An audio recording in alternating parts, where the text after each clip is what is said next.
So listen, I took a little nap and now I'm up. And earlier I wanted to do a reaction on this video I ran across where there was a secret, the government did a secret experiment, Lord. And I don't know why I happen to be watching it because there's much stuff about, that I am finding out now that, hey, Purple Flower, that have uh, been injected that we didn't know, or that if it's not the arm, it's in the food. It's just a lot of experiment. I don't even know if it's really an experiment now. It's just what they are calling population control. So I want us to check this out because this was it says a secret Cold War test in St. Louis. You're on the road. Thank you, Purple Flower. Thank you, thank you, thank you. So it says secret Cold War test in St. Louis exposed. Now I think it was some time ago. I haven't watched it. Um, I did see that it was African American people. Lord, mm, mm, mm, mm. There's so much deceit has been uncovered. It's just kind of overwhelming, but I'm not gonna stall. It's too late. And then time changed on me. I'm like, wait, what? And I, never mind. I've tried to remind y'all earlier, but let's get into it. So secret Cold War test in St. Louis exposed. Let's check it out. Government experiment that was carried out in St. Louis. Residents. Now to a News Nation exclusive investigation into a secret government experiment that was carried out in St. Louis. Residents tell us they still remember a mysterious fog. Children would run through it. Mothers would try and close their windows against it. For decades, they all had questions, and now we're seeking answers. The United States Army now admits that it sprayed a chemical that contained cadmium, a known carcinogen, on a neighborhood of more than 10,000 people. Critics say this was done with no warning and no consent. Well, tonight we return to the site of that demolished neighborhood and speak with former residents who believe the government turned them into human test subjects. Although the Army admits that the test happened, it is not admitted to harming the residents. News Nation's Natasha Zubez investigates what was in the fog and why the truth may still be buried. The fog drifted through the streets like a ghost. That's exactly what it looked like, a thick fog. It was summertime, it was hot. We would just run through it as fast as we could and then try to just cool ourselves off. It stuck to you. The spray was so foul as far as the odor. It made some of us have headaches, nausea, dizziness. That's what I was on. It made me sick. It wasn't the weather. It was an eerie smoke descending from rooftops, rolling from the backs of trucks. Regular flatbed truck, but it had a big machine on the back. And it had a big nozzle. This is crazy. That really sprayed a fog you couldn't even see through. It was that thick.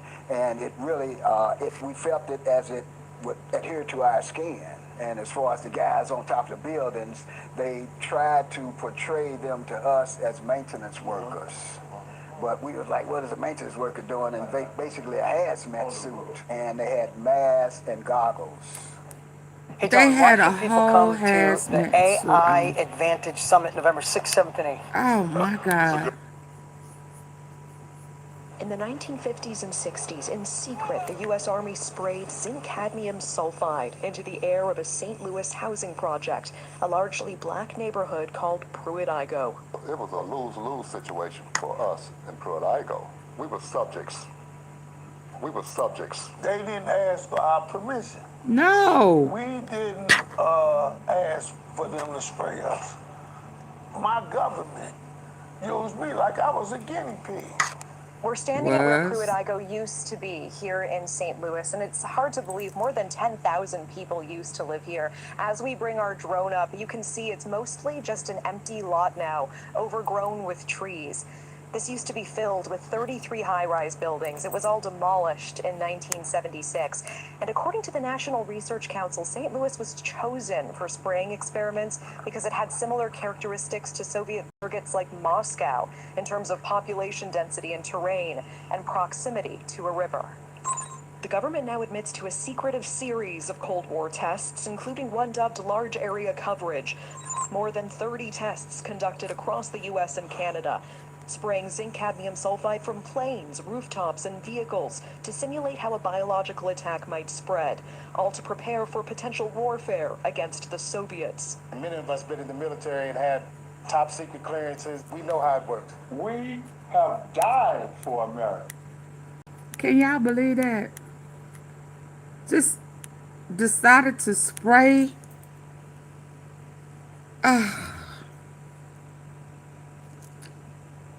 And have no care or regards of medical. Oh my God. Oh my God. Tests conducted across the U.S. and Canada, spraying zinc cadmium sulfide from planes, rooftops, and vehicles What's up, to Sister simulate how a Rudy? biological attack might spread, all to prepare Oxnard. for potential warfare against the Soviets. Many of us been in the military and had top secret clearances. We know how it works.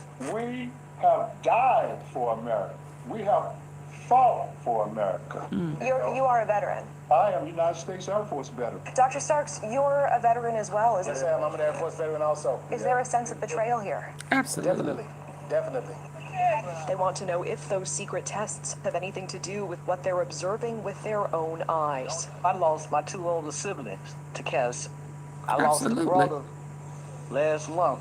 I've been diagnosed recently with a rare form of lymphoma. I had cancer of the left kidney, had partial removal of Absolutely. my left kidney. News Nation reached out to the Army for answers. They provided a one-page response. It says the Army's own Center for Health Promotion and Preventive Medicine investigated in 1994 and found inhalation exposure would not pose a health risk. They also cite later corroborating reviews, including a 1997 review by the National Research Council. Perhaps they assumed we wouldn't read the NRC's 380-page report, but we did.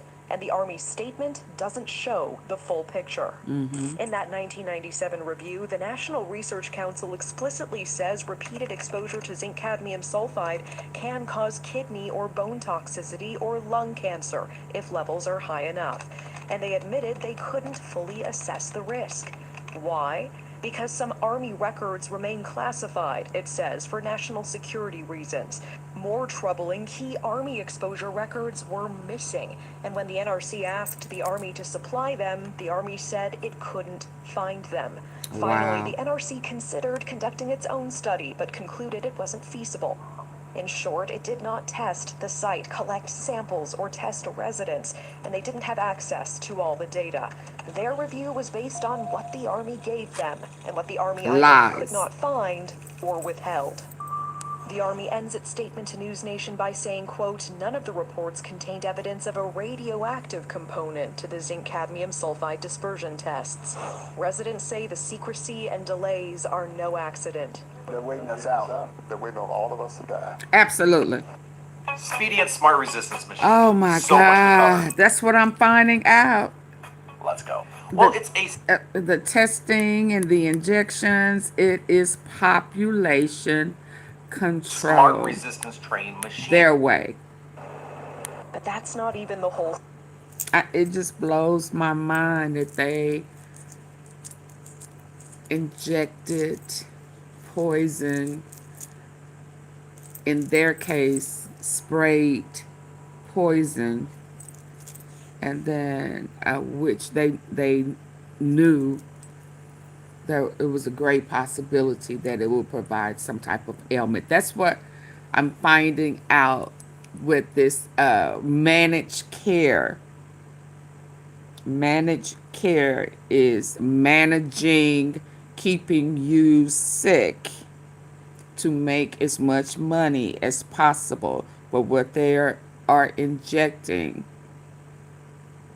is designed for you to expire within a certain amount of years. And when I found out, oh my God.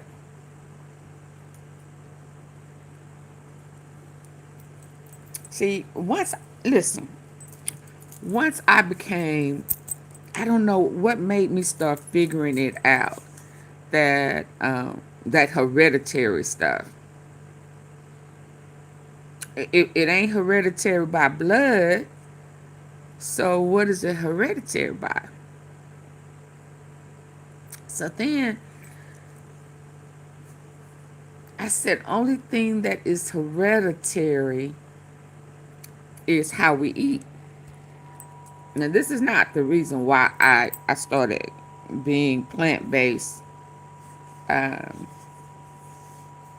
It actually started out as a 5-day challenge, no meat. And it went from 5 days to, I think, a little over a month. I think I started in June. My birthday was in July, so I just extended it because somebody I went to school with asked me to do it with them. Because so within the first 5 days, I did it. Hey, Ruby. Hey, Rudy. Some chronic, like heartburn and I think swelling in my knee or something. Whatever it was, it went away. It went away when I did the challenge. And by the time I got to the end, my skin had cleared up. Because I've never had bad skin, but I did have some discoloration that just came. I'm like, where did this come from? And it didn't matter what product I went and spent, like top dollar or, budget. It didn't matter. My skin didn't get better. It never dawned on me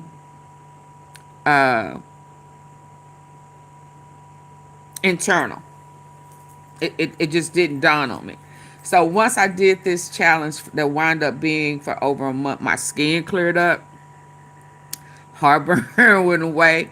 A lot of inflammation left. And I'm like, okay.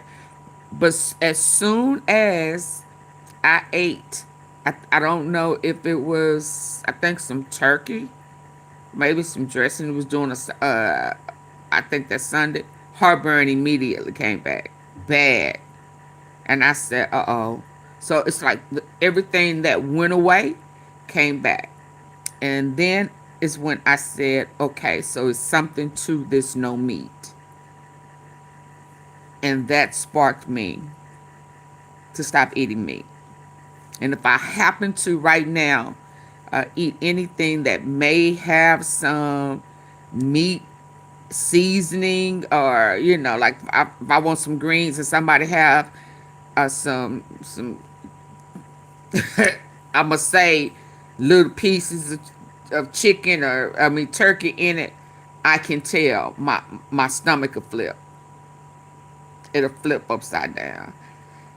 So then that's how I knew that it was something to it. So as I am learning now how contaminated things are on purpose,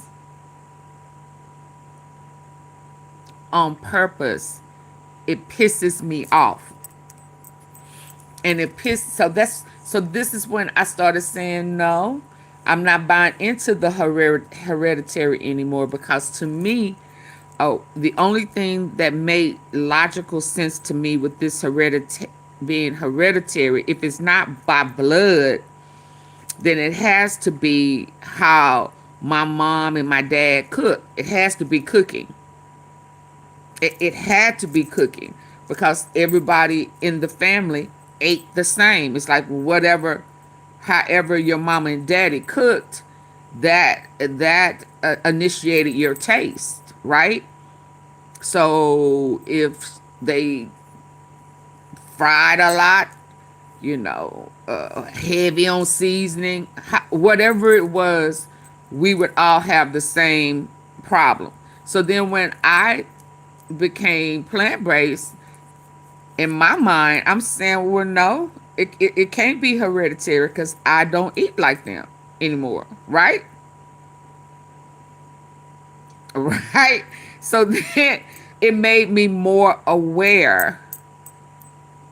So that hereditary stuff is just bullcrap. Now I'm hearing that all of that is a part of their control health care control or managed care. It's the way to the control narrative to trick you into believing that. And it is so true. I was talking to my sister who wasn't feeling good, and I was saying, please, please, please detox the parasites, because if you've never detoxed for parasites, and however old you are, just imagine. Just imagine. And it's in everything. If you have research parasites, if you have dogs, you got them. If you eat fish, you got them. You eat pork, you know you got them. What? Detox.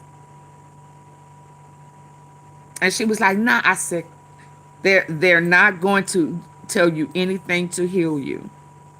The only time the big pharma told us what naturally to take that has healing components is when they did not have a way to make money off of a vaccine. That is the only time in my entire life a doctor has told us what holistic, God-giving herbs to survive the pandemic. And it blew my mind. I'm going to be honest with y'all, and then I'll get back to the experiment. It blew my mind once they told us every herb that we needed to consistently take. Once they got a cocktail that was approved, then they said, stop taking it. Why? Why? Because we have the control narrative, the control medicine that is designed for the ones who survived it to expire you within a certain amount of years. And of course they don't tell you that, but it's coming out now because they are planning another one.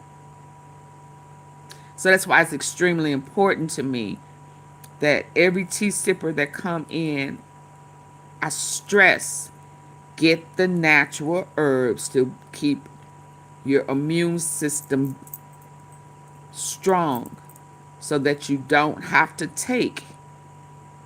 Start now so that you will not have to take the cocktail, that they will not tell you what's in it.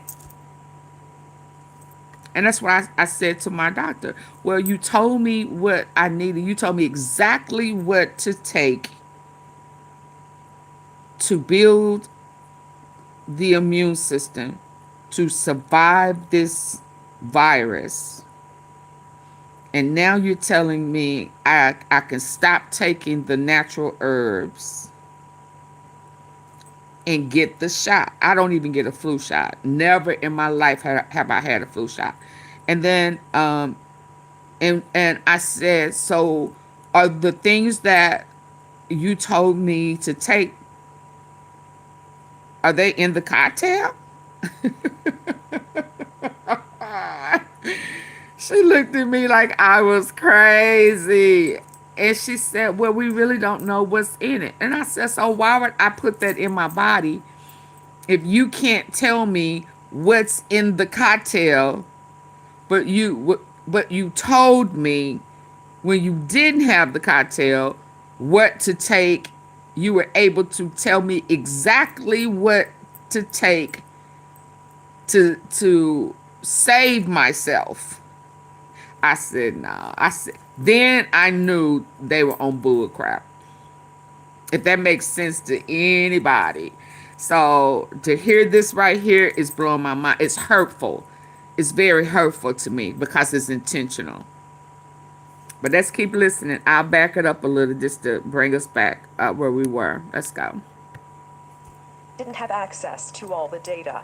Their review was based on what the Army gave them and what the Army either could not find or withheld. The Army ends its statement to News Nation by saying, quote, none of the reports contained evidence of a radioactive component to the zinc cadmium sulfide dispersion tests. Residents say the secrecy and delays are no accident. Right. They're waiting us out. They're waiting on all of us to die. But that's not even the whole story, as residents demand to know what else could have been in that spray.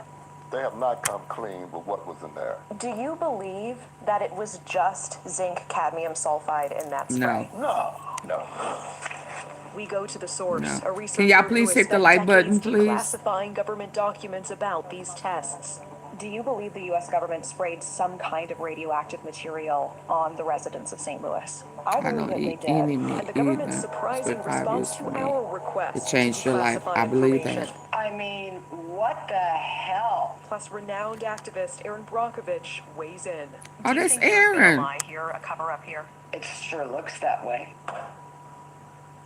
The residents are asking for an apology from the government for being experimented on. They are asking for compensation for health studies for themselves and their children. They're also asking for transparency. They want the government to release all the documents about the spraying.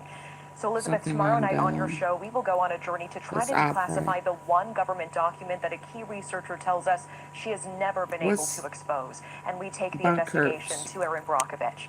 For the residents still here, still fighting, the question is whether they will get any answers before it's too late. Elizabeth. Well, they'll have a better chance of it with you on the case. Natasha Zubez, thank you so much.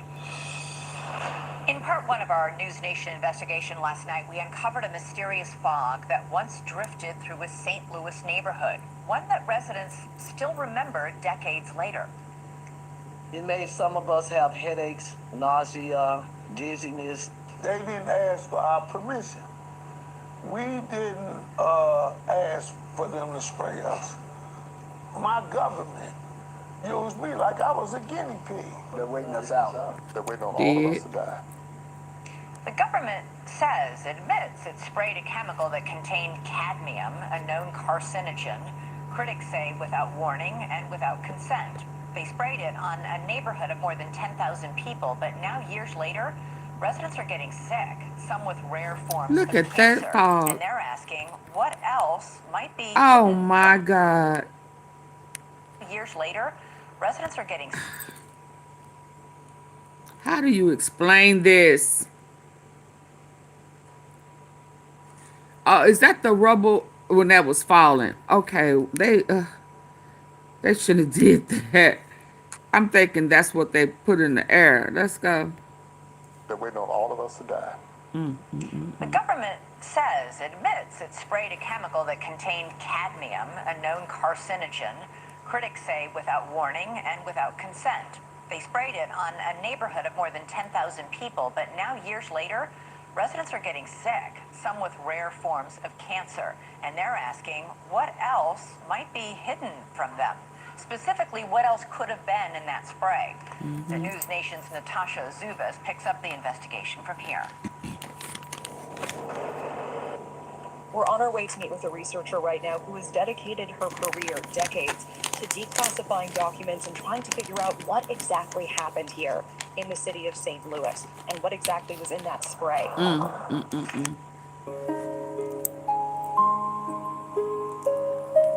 It blows my mind.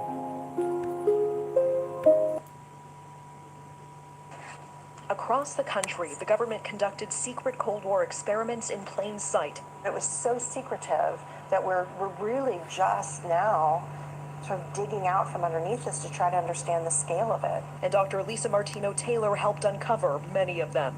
We know that they were giving radioactive cocktails to pregnant women.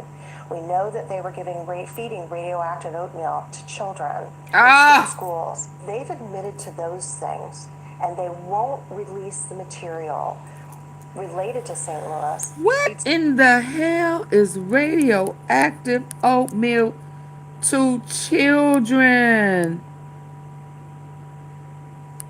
Do this country have a problem with kids? Why would they do that? I've heard parents say it's metal in the baby food. If you put a magnet to it in a plastic bag, it'll move. The little black specks will move. Why? That is so horrible to me. They were feeding radioactive oatmeal to children in state schools. They've admitted to those things, and they won't release the material related to St. Louis. It's true. American children in state-run institutions like the Fernald School were fed radioactive oatmeal as part of studies by MIT sponsored by the Atomic Energy Commission. You can see some of the documents Dr. Martino Taylor worked to gather. Were giving radioactive cocktails to pregnant women. We know that they were feeding radioactive oatmeal to children in state schools. They've admitted to those things, and they won't. So free lunches was full with radioactive stuff. Sort of digging out from underneath this to try to understand the scale of it. And Dr. Lisa Martino Taylor helped uncover many of them. We know that they were giving radioactive cocktails to pregnant women. We know that they were feeding radioactive oatmeal to children in state schools. They've admitted to those things, and they won't release the material related to St. Louis. It's true. American children in state-run institutions like the Fernald School were fed radioactive oatmeal as part of studies by MIT sponsored by the Atomic Energy Commission. You can see some of the documents Dr. Martino Taylor worked to gather and declassify on MIT letterhead describing experiments on human subjects. The children, some of them orphans, were told they'd be joining a science club. They were promised a quart of milk a day, a trip to a baseball game, to the beach. A copy of the 1994 congressional hearing shows those children, now grown, describing being told oatmeal was just vitamins and recalling the health problems that followed. Lumps on my arms, my stomach. Pregnant women were also unknowingly given radioactive iron at top hospitals in Tennessee and California to study how radiation crossed the placenta, some later reporting miscarriages, illness, or birth defects. A class action lawsuit resulted in a settlement in the 90s.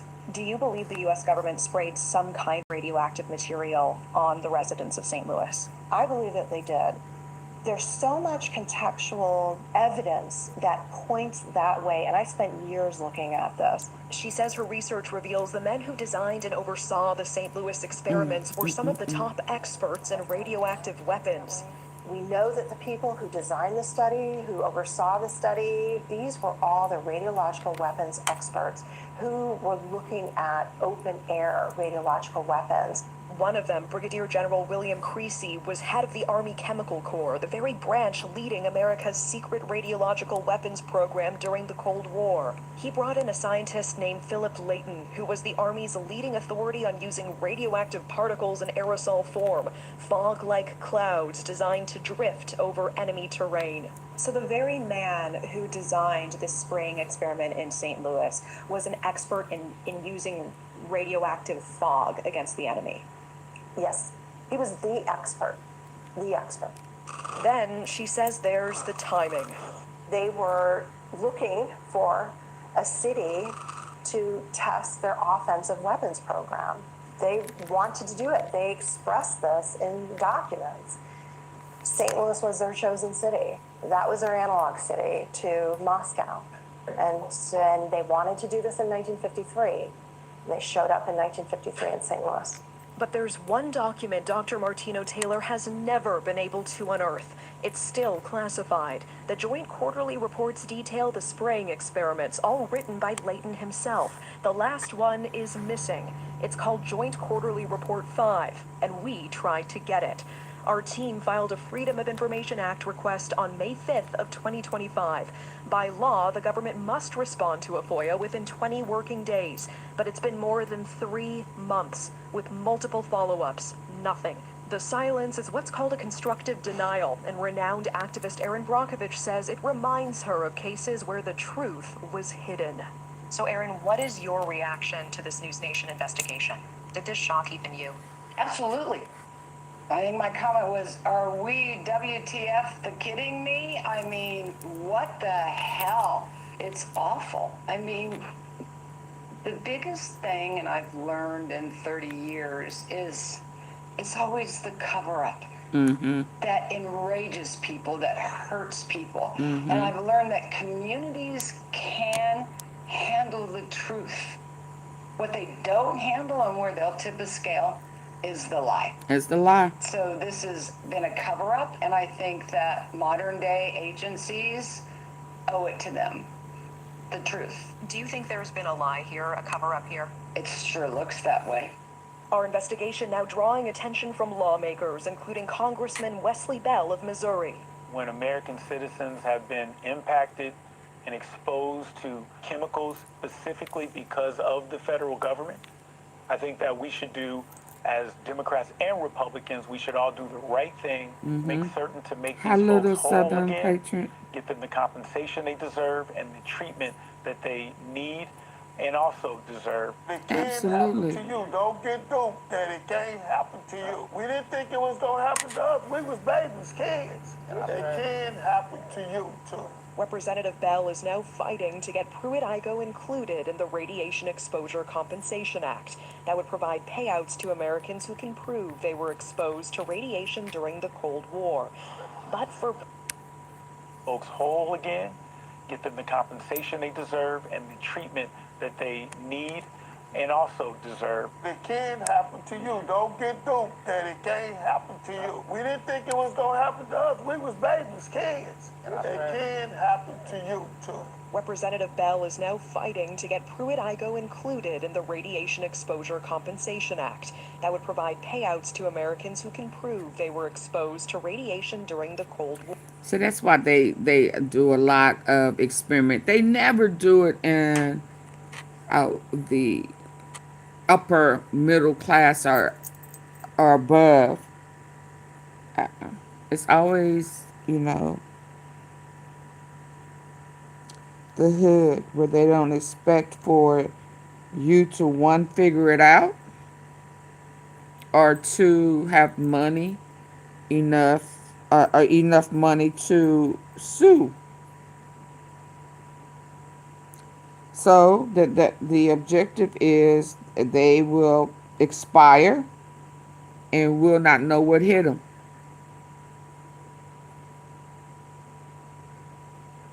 %, these guys need justice. Our government just has for your chemtrails. It's just mind blowing.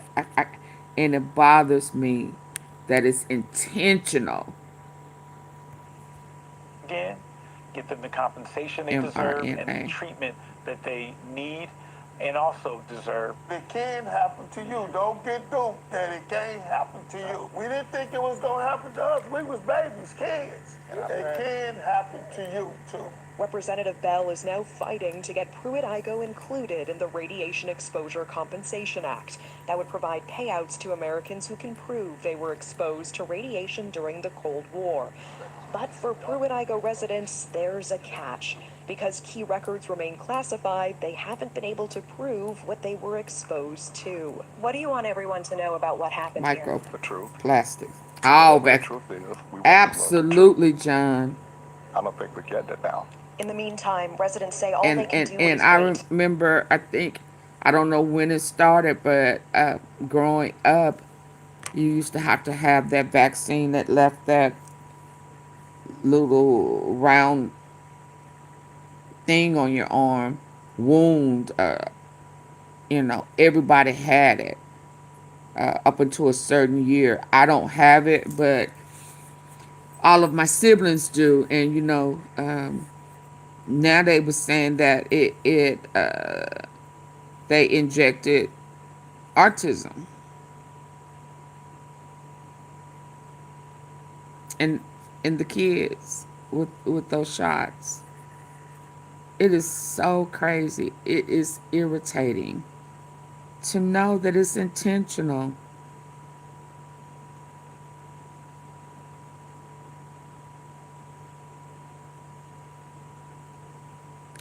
And when the political parties, when they wanted everybody, I mean, the solicitation, you remember they were paying people to get the cocktail in the arm, going to the hoods and offering $150 to come and get the shot. Oh yeah, come on, everybody take the shot.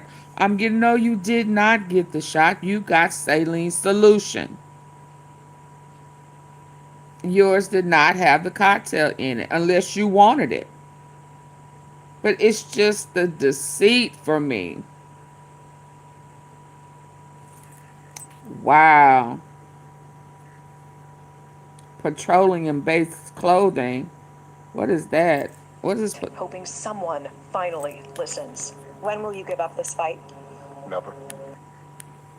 You better There's never. a catch. Because key records remain classified, they haven't been able to prove what they were exposed to. What do you want everyone to know about what happened here? Wow. The truth. Well, I will say this. You know, even John, when they came out with the one that had the 2-part series, in my mind, I was like, the average person, the average person is not going to go back to that second one. They just not. They're going to get that first first shot, and then say, oh, you know, oh, I got a pulmonary, and oh, Lord. But I think what I read was it was that second shot that had the most poison in it for the time release to expire, you or whoever got that one within like you know, I think 3, 4, 5 years, you would get a sickness, an ailment, a virus, or not a virus, I mean a cancer, or, you know, lupus, you know, something like that. It would kick in about 5 years. They said we needed multiple tests to boost, because it wore off 5 years later. I still have spike proteins in my blood test. Well, yeah, I posted the other day. Let me go back. Hold on. Let me park this, because the other day I had ran across where it gave the natural supplements to take to flush those spike proteins. Yeah, I mean, they are coming out and admitting it now. Let me see if I can find it real quick. Yep, he said there is. Yep, let me find it. I want you to hear it yourself. Yep.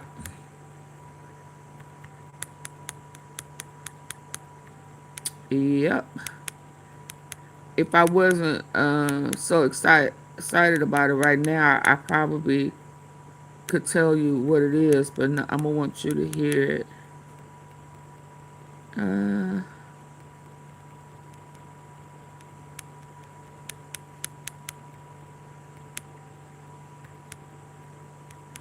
we got to be consistent with it, because he said if you got one shot, then you can probably do it for 3 months. But if you got 2, you probably need to do it for a year. Be consistent. But he's going to tell you how to take it. Hold on. Oh, Lord, come on. I be sending so much stuff to myself, but bear with me.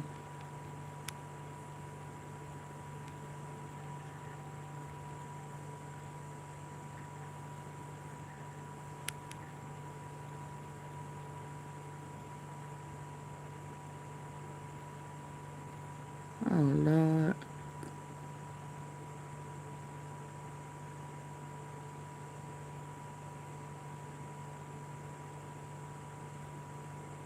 Don't go nowhere.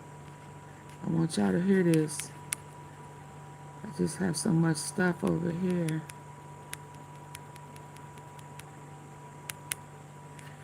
Okay, hold on. I think I sent it to my Facebook because I have too much over here. Yeah, I think, I don't want to think. I don't even want to mention it. I don't even want to tell you what I think. I want to find it. Hold on. I want you to hear it. It shouldn't be that far over here.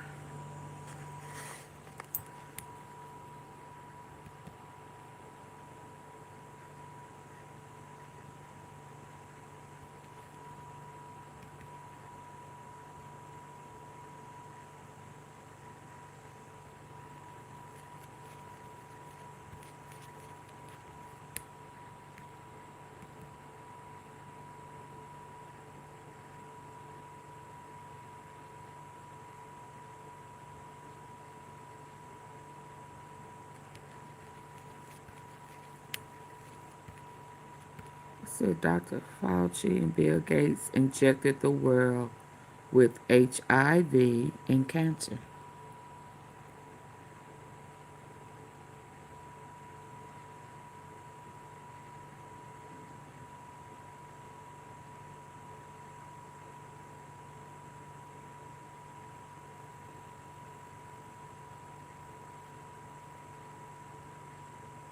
I should be getting close to it. I didn't realize it was that many days ago.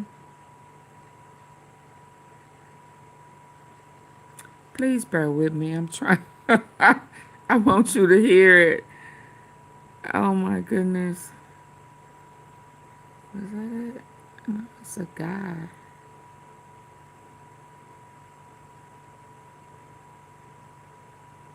It says before you accept a cancer diagnosis, detox parasites. It says before you accept cancer diagnosis, detox parasites. They even say with Alzheimer's and dementia to detox. I cannot believe I can't believe it's this far down.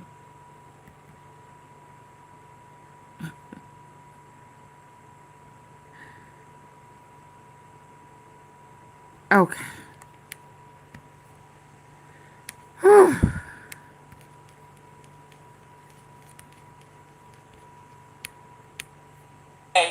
As the very first detoxification protocol was published in the U.S. medical literature, that gives people a chance to take this whole issue into their own hands and use natural substances to begin to help the body clear this very dangerous protein from its cells and tissues. And it involves 3 natural substances that are available over the counter at any type of online retailer or at a natural food store or pharmacy. And they are nattokinase, which is an enzyme that's derived from the fermentation of soy, bromelain, which is a set of enzymes derived from the stems of pineapple. By the way, bromelain is a U.S. FDA-approved drug as a topical treatment for wounds. And then the third is curcumin, derived from turmeric.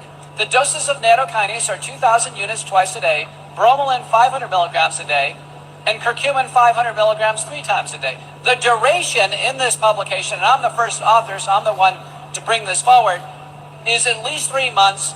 I think for people who have taken multiple shots, 12 months or more.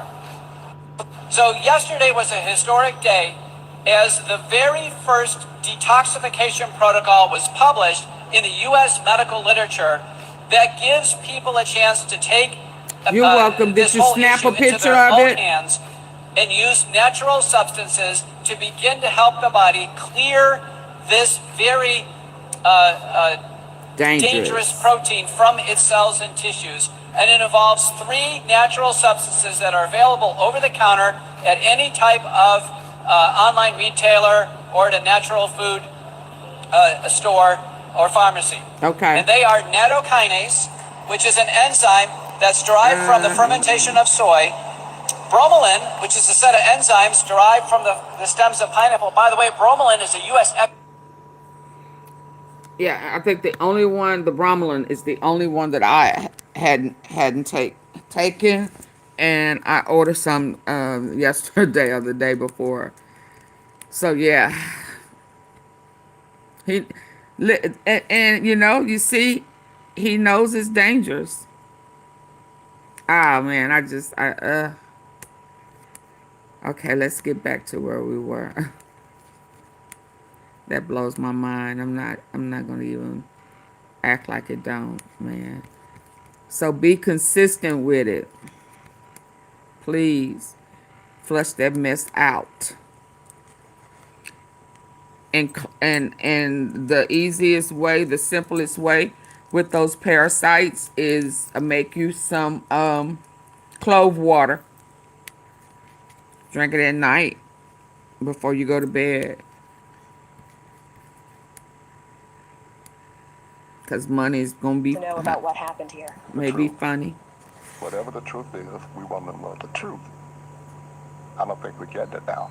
In the meantime, residents say all they can do is wait, hoping someone finally listens. When will you give up this fight? Never. Till I'm cold and dead and buried in my grave. And Elizabeth, we asked the Army point blank, was there a radioactive component to that spray?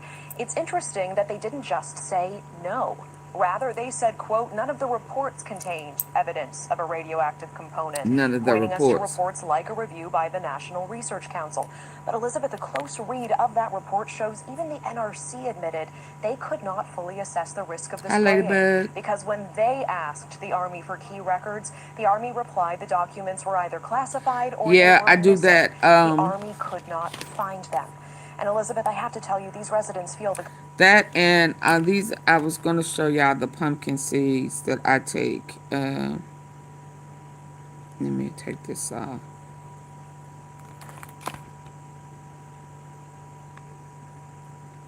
Yep, these are the ones that I'm on right now. Yep, for parasites.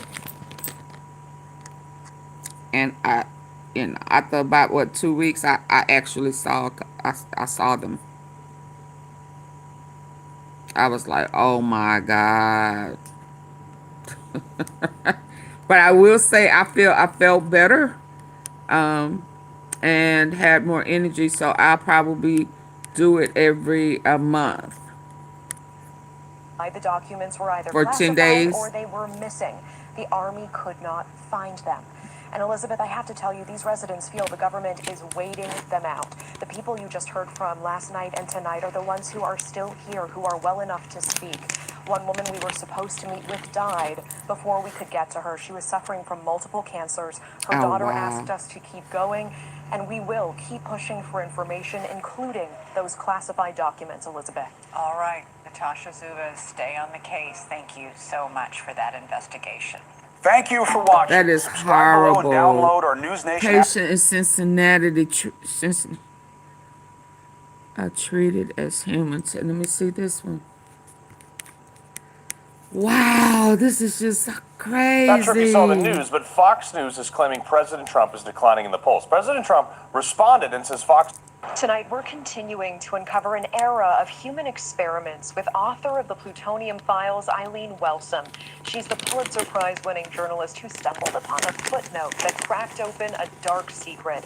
The U.S. government experimented on at least 18 Americans without their consent, injecting them with radioactive plutonium. Some of them simply trying to get their bones set after a car accident, or trying to get help after being injured on the job. Instead, turned into... stumbled upon a footnote that cracked open a dark secret. The U.S. government experimented on at least 18 Americans without their consent, injecting them with radioactive plutonium. Some of them simply trying to get their bones set after a car accident, or trying to get help after being injured on the job. Instead, turned into human test subjects. And now she's talking about the aftermath of publishing that bombshell report and how it opened the floodgates to the discovery of egregious human experimentation at the hands of the government. From children, some of them orphans, fed radioactive oatmeal in Massachusetts, to pregnant women given radioactive cocktails at top hospitals in Tennessee and California. And now, horrifying tests in Cincinnati, with at least 88 patients given massive doses of radiation, I had never, some of them dying within days, revealed in a brand new episode of my podcast, The Truth of the Matter. Here's part of our brand new conversation detailing I would never have thought to make clove tea, clove water, none of that. Really, really terrible experiment. It's mind-blowing. Detailing the effects of this horrific human experimentation. It was a really, really terrible experiment. These were about 80 to 90 people living in Cincinnati, mostly African American, mostly poor, who were given whole body irradiation in the basement of Cincinnati General Hospital. Many of them had, most of them, I should say, had cancer, but many of them had cancers that were not advanced.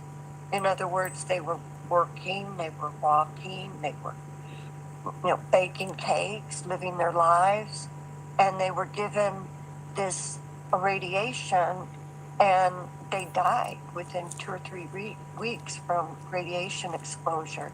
And this experiment was funded by the military, and because military, remember, they thought they were going to fight.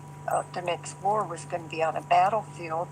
They were going to be soldiers exposed to a bomb that went off 300 yards from them, and so they needed to know, well, when is nausea going to set in? When are they going to get disoriented? Are they going to be able to use their weapons? How far are they going to get? Tell me about what those passings from radiation exposure looked like. Their deaths? Oh my God. They were in great pain. They had to go back into the hospital. They vomited they vomited constantly. They basically had the initial stages of radiation sickness. And during or I shouldn't say the initial stages, I should say the advanced stages of radiation sickness, much like the victims of Hiroshima or Nagasaki had. And their bone marrow basically disappeared, which subjected them to infection should they live long enough. They basically developed toxic shock syndrome, and they died. They went into comas and died. This was a really brutal experiment. To listen to more of that conversation, check out the Truth of the Matter podcast. You can scan the QR code on your screen with your phone right now, or find it on News Nation's YouTube page. It was just posted today. Listen wherever you get your podcasts. Thank you for watching. Subscribe.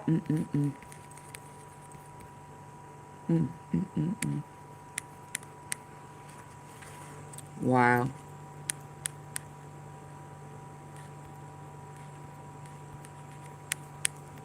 Wait till y'all hear these. I've never heard them, but I just saw the names that were attached to them. Wow. We just have to be mindful of it and just, oh my God.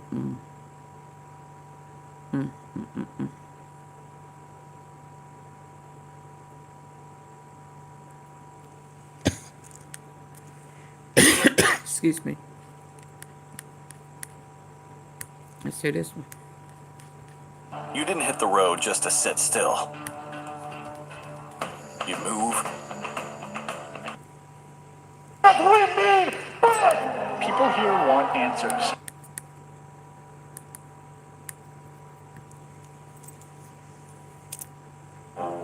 Sometimes the most shocking corporate misconduct is hidden in plain sight, invisible to the naked eye.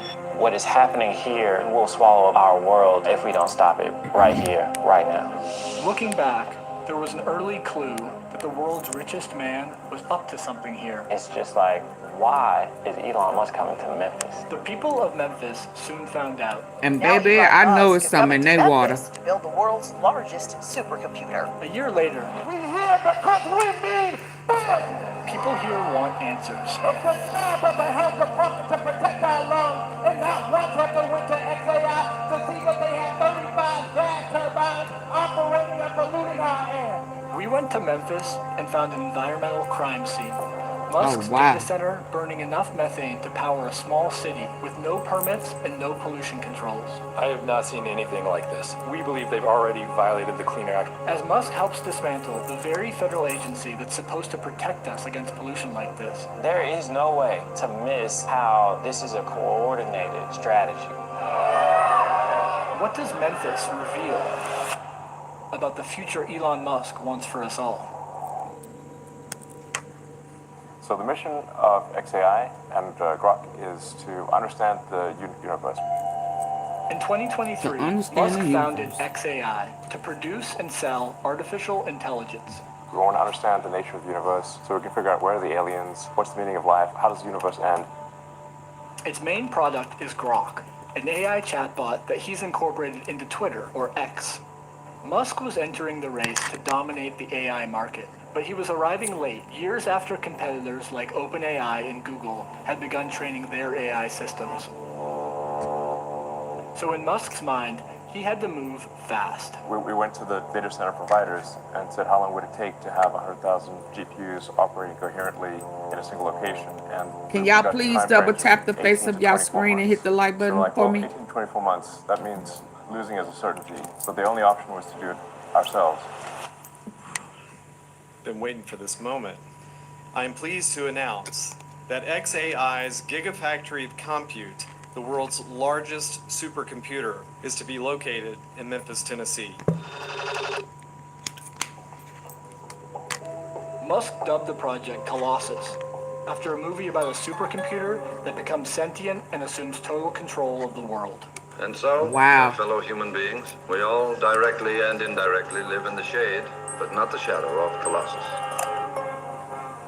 When you think about the computational power that it will take to put humans on the surface of Mars, that's going to come from the Gigafactory of Compute that calls Memphis home. We were told that by the company. And so it required speed and power. It's announced as a done deal. Keyshawn Pearson grew up in South Memphis. A billionaire and his organization is coming to our city, and we're just finding out after the land has been purchased, after the project has been approved by certain officials, right, who did know. This is huge. This puts the word out there that Memphis understands operating at the speed of business. As a community, we're trying to reach out to people and understand what is XAI. He built it without us even knowing that it was being built. We had to watch this over X or Twitter. Brent Mayo, Elon Musk would tweet often about where they were in the progress, how fast things were moving. To train an AI system, a data center requires an enormous amount of electricity. The question was, where would the power come from? Most companies, when they come to the city of Memphis, they plug into our power grid. That's what you think would happen. Why would this be any different? Unfortunately, we learned because it is a billionaire's corporation, it would be a lot different. XAI made a deal with the local electric company for 150 megawatts of power and agreed to build a new substation to help meet that demand. But Musk's ambitious plans suggested he would need much more power than that, and fast. Soon, people started to notice some unusual structures outside the facility. I drove out there, and the first thing I did was hear the turbines.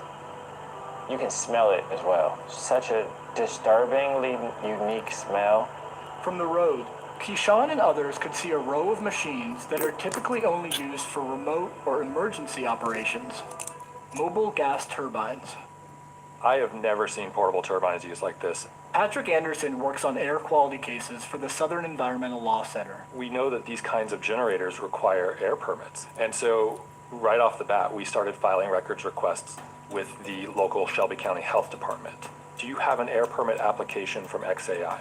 And they came back and basically said, no, we have nothing to hand over.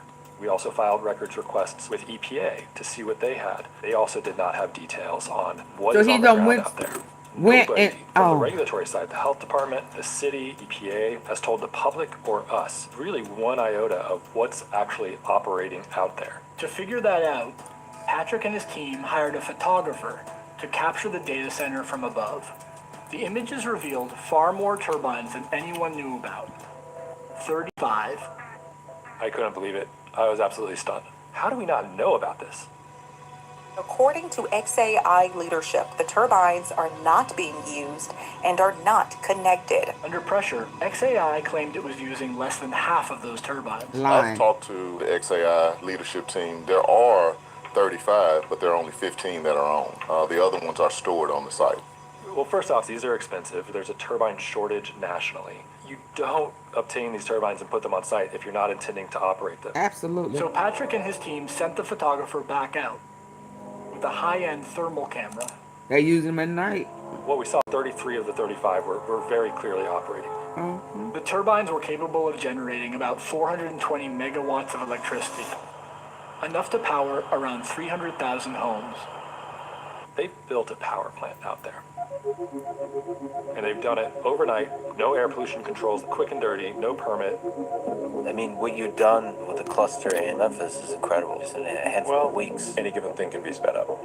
Like whatever speed is being done, it can be done faster. This is the largest AI cluster in the world. This place is absolutely amazing. That is like superhuman. I mean, Elon is singular. Building a massive factory in the short time that was done, there's only one person. At other people's And this entire expense. supercomputer is built to power rocks. We were given a tour at XAI, looking at the facility. Very impressive, very exciting for Memphis. Their commitment to the community is remarkable. It's unique in my experience. Joseph Goffman has worked on air pollution issues for decades. Until January, he ran the EPA office that regulates air quality. Most companies that I've dealt with go to great lengths and spend a lot of money to make sure that the day they turn on their operations, they're also turning on their pollution control equipment. That's a given. For a company to do this, it's treating the people who live there as if they don't count. Absolutely. I like to open my windows early in the morning to breathe the fresh air. God's given air, not the air that man wants to give us, but God. Easter Knox lives just over a mile from XAI. I really wasn't getting the fresh air. I was getting that pollution that was mixed in with everything. You know how you light your stove and that gas seeps with the little ticking noise? That's what it smelled like. Alexis Humphreys grew up here, 1 street away from Easter. When I smelled it the first time, I was asleep. And it woke me up because I thought gas was seeping in the house, but come to find out, we come outside and all the neighbors was outside trying to figure out what's going on. He was an ordinary dad, full of joy. Like a movie, like some Last scientific year, Alexis movie. lost her grandfather, who struggled with a respiratory illness called chronic obstructive pulmonary disease, or COPD. COPD is a breathing condition, but you don't get it unless you smoke cigarettes. And my granddad didn't smoke cigarettes, but every 3 weeks or so, my granddad was going to the hospital. He would have to get breathing treatments. I have asthma, bronchitis. My mom have just bronchitis, and now my granny has it. You can't hardly breathe. It's just like your whole world is collapsing down on you. And it's frightening. Easter and her husband have also developed COPD. Population control. Feel like you're fixing to die. The area around XAI leads the state in emergency department visits for asthma. Memphis has one of the highest rates of toxic air releases of any American city, and many of its most polluting facilities are in this neighborhood. Elon, what he did with Memphis is objectively somewhat dirty, but he's also doing it in an area where there's like a bigger natural gas plant right next door and like a wastewater treatment and a garbage dump nearby, right? Oh, they don't and have a he's chance. Obviously made the world a lot more clean than that one data center. In just 1 year, XAI has blown past existing polluters. they're emitting somewhere between 1,000 and 2,000 tons of NOx. I'm an air pollution guy, so I deal in those numbers all the time, and that's larger than anything else in Memphis. Gas turbines like these release three main types of deadly pollution: nitrogen oxides, formaldehyde, and fine particulate matter. Nitrogen oxides combine with other pollutants to form ground-level ozone, which causes and worsens asthma and COPD. Formaldehyde causes cancer, and particulate matter, airborne soot, can pass through your lungs and into your bloodstream, causing heart disease. And then Trump has tried to cut off some Social Security, Medicaid. We've shown up here today because we're tired. And we have an expectation of the people that we elect and put into place. We expect them to do what is in our best interest. Not Elon Musk. And what we're saying is that starts now. Is he scared of In it? April, hundreds of people came to a high school in South Memphis Oh to talk about XAI. Welcome to the new generation of environmental justice. Stop being a coward and say no to this permit. Today, get a backbone. Because in Memphis, we don't bluff. Period. In January, the company belatedly applied for a permit to operate 15 of its turbines for 5 years.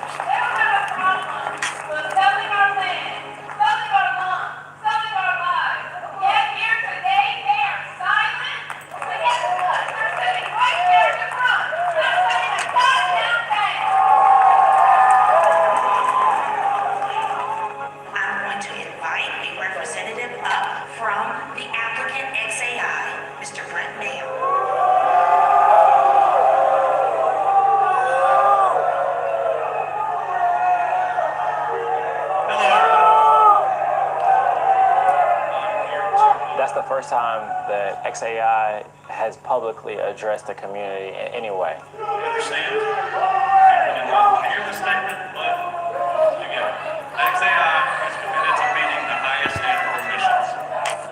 XAI is going above and beyond the required emission control. And to that, thank you very much for your time. He's not speaking He from. immediately left after reading his script. Yeah. It's extremely disrespectful. It's time to start telling the truth. The truth is that XAI, who just ran up out of here, they have no controls that prevent air pollution or decrease air pollution in their factories. None. That's the truth.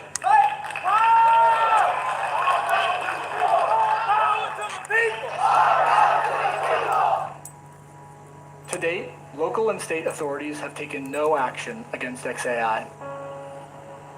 Running turbines without permits or pollution controls is also a violation of the Clean Air Act, which it's the EPA's job to enforce. Jesse. But to date, the EPA has done nothing. Jesse. Elon Musk. How old are you, Jesse? How old are you?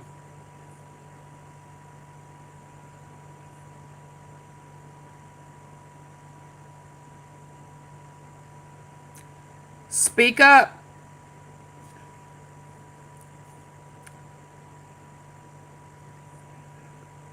Jesse, you come on, you still here? I mean, you talking like you know me. I want to know how old you are. I want to know if you know what you talking about. Oh, that's okay. It's taking you too long.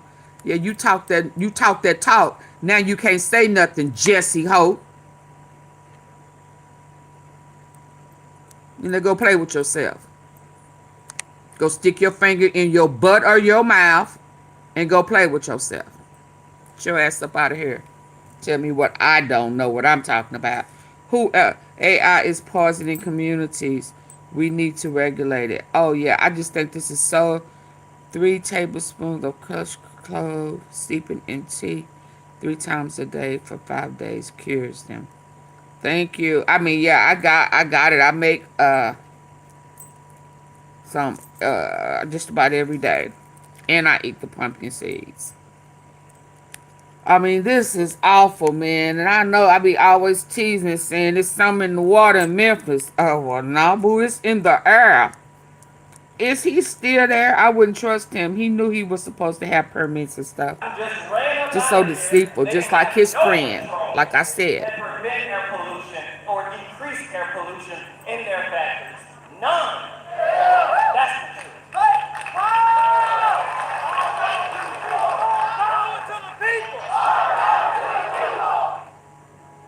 To date, local and state authorities have taken no action against XAI. Oh, wow.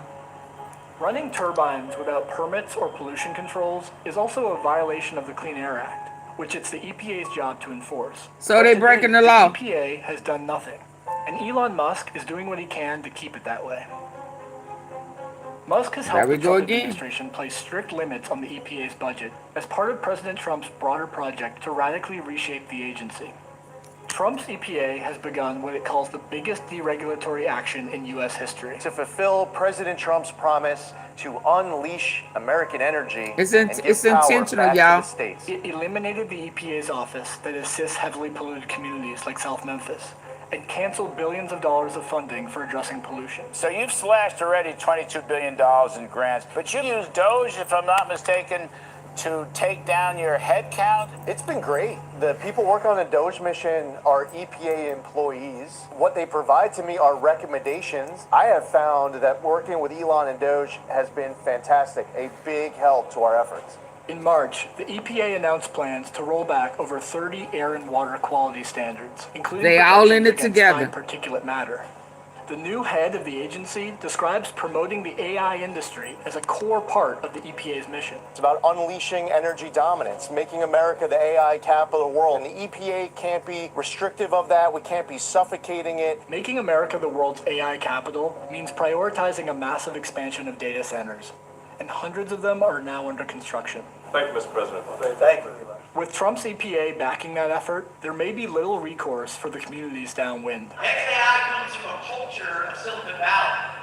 That culture is go fast and break stuff. Break things. A week after this hearing, XAI announced it would reduce the number of turbines it's running at Colossus over the next 2 months, but it's also dramatically expanding. I'm happy to announce that XAI is increasing their footprint. It's building a second larger data center. Oh yeah, we've already started work in Memphis? Yeah, about 5 times the power. Where its construction permit application indicates it's considering using between 40 and 90 gas turbines and enough electricity to power 40% of Memphis. So we're not like stopping here. In February, during an XAI product launch, Elon Musk gave the closest thing to a public explanation for what he's done in Memphis. Well, we needed a building, so we found an Electrolux factory in Memphis. That's why it's in Memphis. See, and we were told to stock up on food. And also, I think and there they was shut capital government down. No food stamps. Then we for needed millions. power, at They least are 120 attacking megawatts us at first, all. but the building Absolutely. only had 15 megawatts. So we initially leased a whole bunch of generators. So we have generators on one side of the building, population control generators until we get the utility power to come in. You know, it's like interesting. It's not like, oh, we just magically made it happen. You have to break down the problem, just like Grok does for reasoning. XAI did not respond to questions for this report. What's happening in Memphis, that is Elon's vision. Mr. President, all systems activated.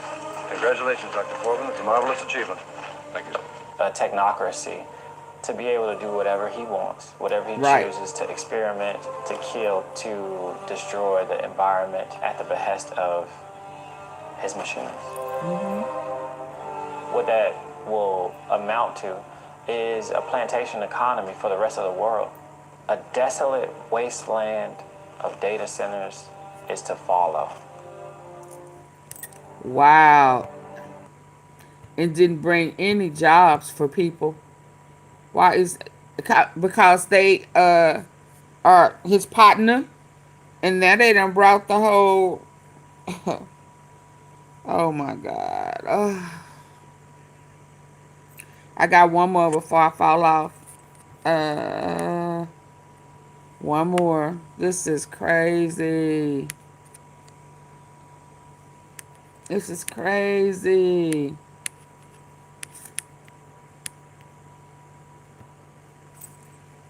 I know people was thinking that was gonna be job opportunities. They doing. Uh, mm.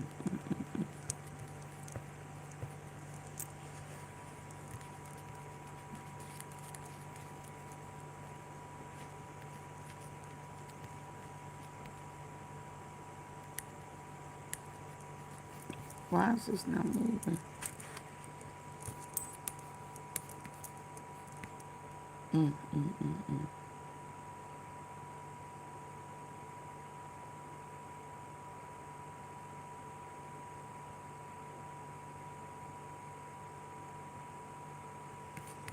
Okay, yeah. This one's about 13 minutes. Let's go. Mm.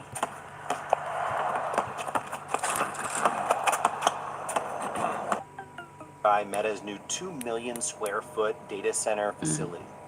Facilities like this are being used to power things like ChatGPT. This is our cold water pressure in the kitchen. This is where I fill up water for storage. Those are the things we have to fill up to flush the toilets. What So lady? you can see the sediment from the data center. Wow, and that's just from the water coming out of That look like old boy draws. His pamper. What's in all the pipes. Just the well itself is probably 20,000, and that's not counting any of the All the faucets. replacement of the fixtures and faucets just and the way. toilets and the lines that come underneath the house. It's overwhelming because you really feel like you are up against this huge wall that you can't penetrate. There's nothing that you can do, and they don't care. I'm here in Mansfield, Georgia, driving by Meta's new 2 million square foot data center facility. Facilities like this are being used to power things like ChatGPT and other AI tools that are becoming integrated into our daily life. Data centers, going to be a very hot item. This entire supercomputer is built to power Grok. We see data centers as the most exciting asset class. Meta is building a 2 gigawatt plus data center that is so large it would cover a significant part of Manhattan. But data centers come with big costs, from light and noise pollution to the environmental impacts, to the potential rising costs of energy bills. These facilities put extraordinary demand on the power grid and require entirely new infrastructure.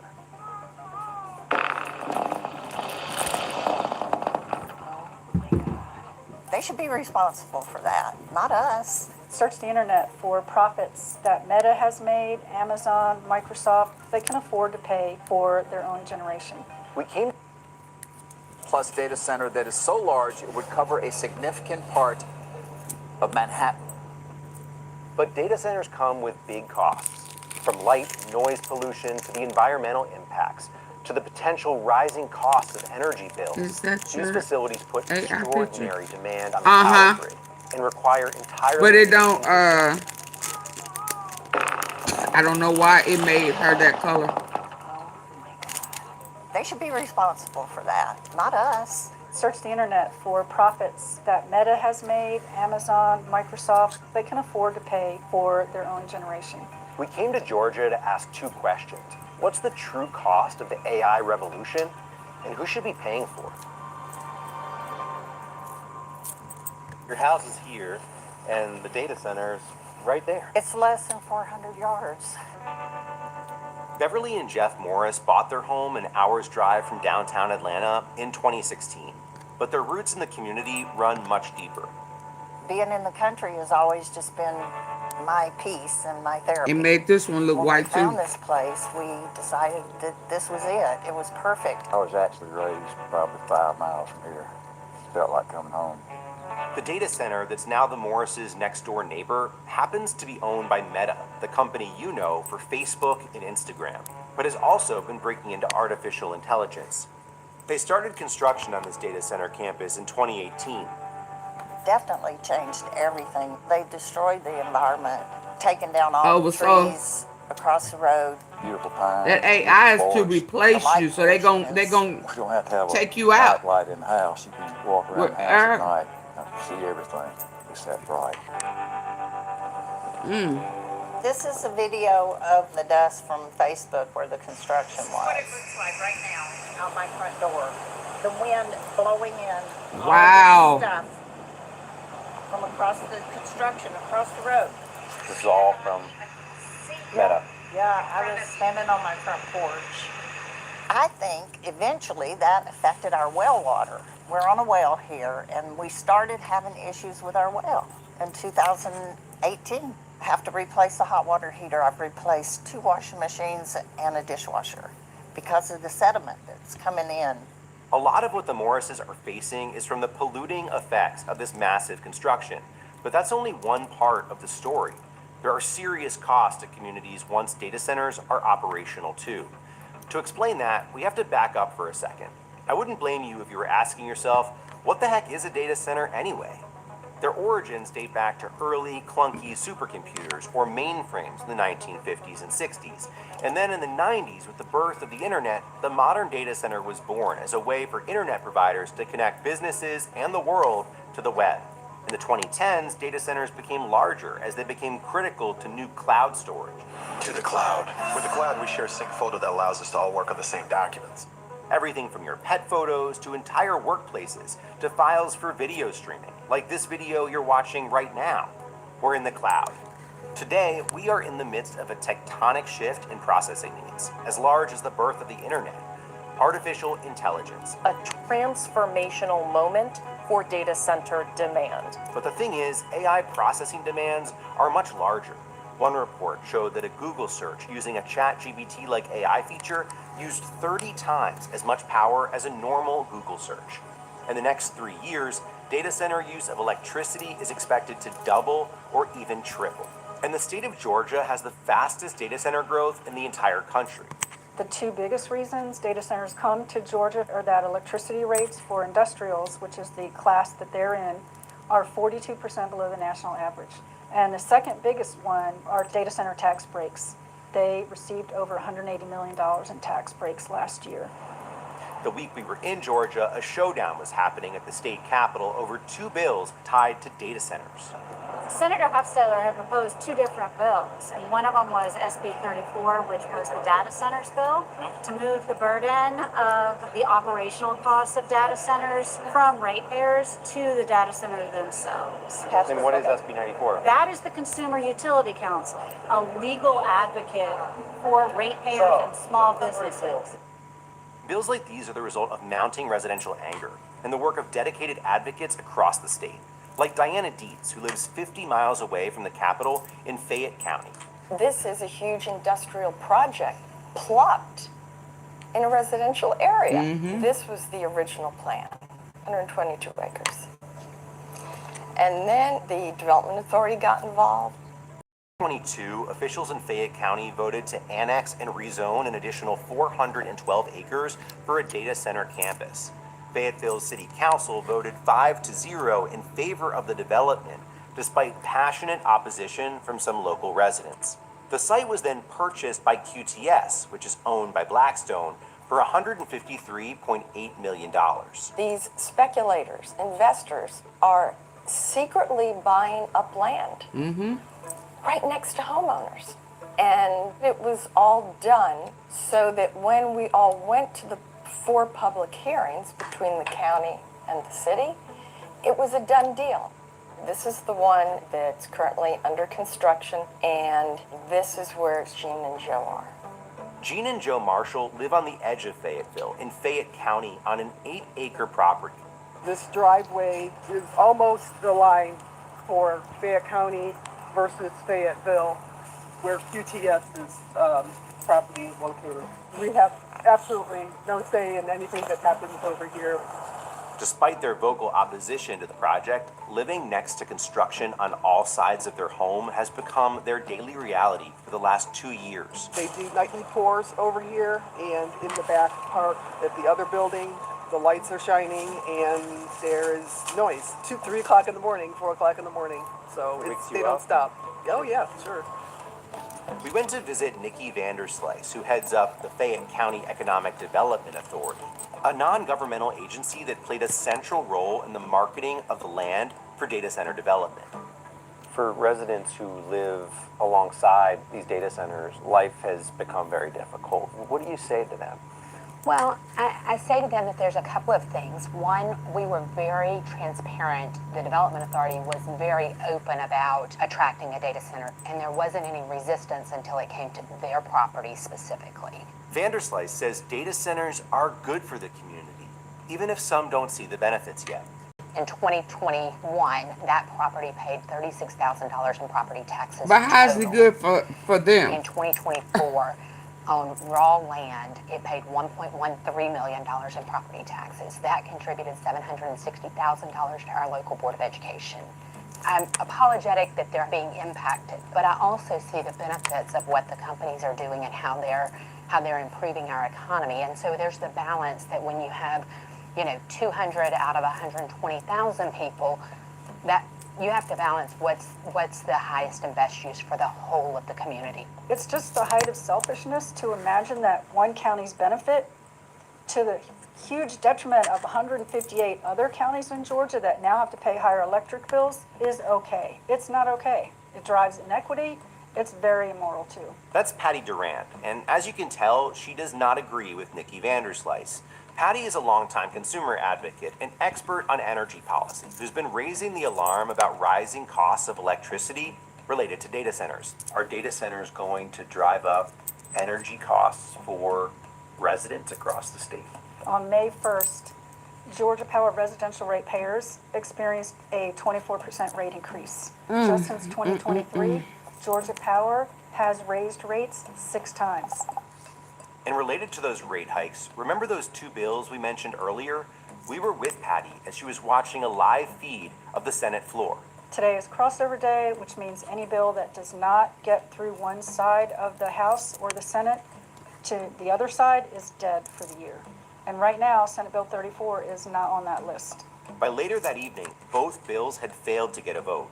As disappointed and angry as Patty was, she wasn't too surprised. Georgia legislators are getting soaked with money from Georgia Power. We're saying, absolutely, it is clearly corrupting. This is the highest paid utility CEOs in the country. Why is the poorest region in the country paying the most to our CEOs? $23 million. It's To let it pass and not Our time in Georgia vote is on it. crucial to understanding what's happening all across the country because the growth of data centers is not slowing down anytime soon. And tech billionaires have already been complaining about the amount of red tape involved in powering this growth. Getting energy permitted is like a very heavily regulated government function. And if you're talking about building large new power plants or large build-outs, that is just a heavily regulated thing. The regulatory body in question is the Federal Energy Regulatory Commission, also known as FERC, an independent and historically nonpartisan agency that regulates interstate transmission of electricity, natural gas, and oil. But just last month, President Trump signed an executive order placing FERC under White House control. And he's been boasting about his ability to fast-track new projects. We're going to get very rapid approvals in the United States, like with the AI So plan. so Under now we know emergency who's declaration, fueling I it can all. get the approvals done myself without having to go through years of waiting. With this alliance between the federal government, Silicon Valley, and utility monopolies, who's looking out for regular Americans like the Morrises? During the peak season, our electric bill was maybe $250. Yeah. And now it's probably $400. Your electricity bill has doubled. Double. Wow. It's been a struggle. Every month it's a struggle. Jeff would like to retire, but he keeps working because we have to pay our bills. Do you think that people should have to pay more because of data centers? No, absolutely not. They should pay no. for that difference. They're not It's benefiting hard from enough it. for a regular person to pay their electric They bill sh- as it is. They should be paying them. We reached out to the big tech companies, including Meta and QTS, asking for an interview and a tour of their facilities, but both declined to participate in the story. Duran says despite the bill's failure, the fight will go on. A number of other states have similar bills up for debate right now. The reason I think other states should pass it, whether we do or not, is that data centers could possibly come to their state next. There needs to be legislation to protect them because by all accounts, data center growth is going to be very fast. Before you go, please support our work by liking. Okay, y'all. Good night or good morning or I'm about to crash. Thank y'all for hanging in there with me. I greatly appreciate you. Good night.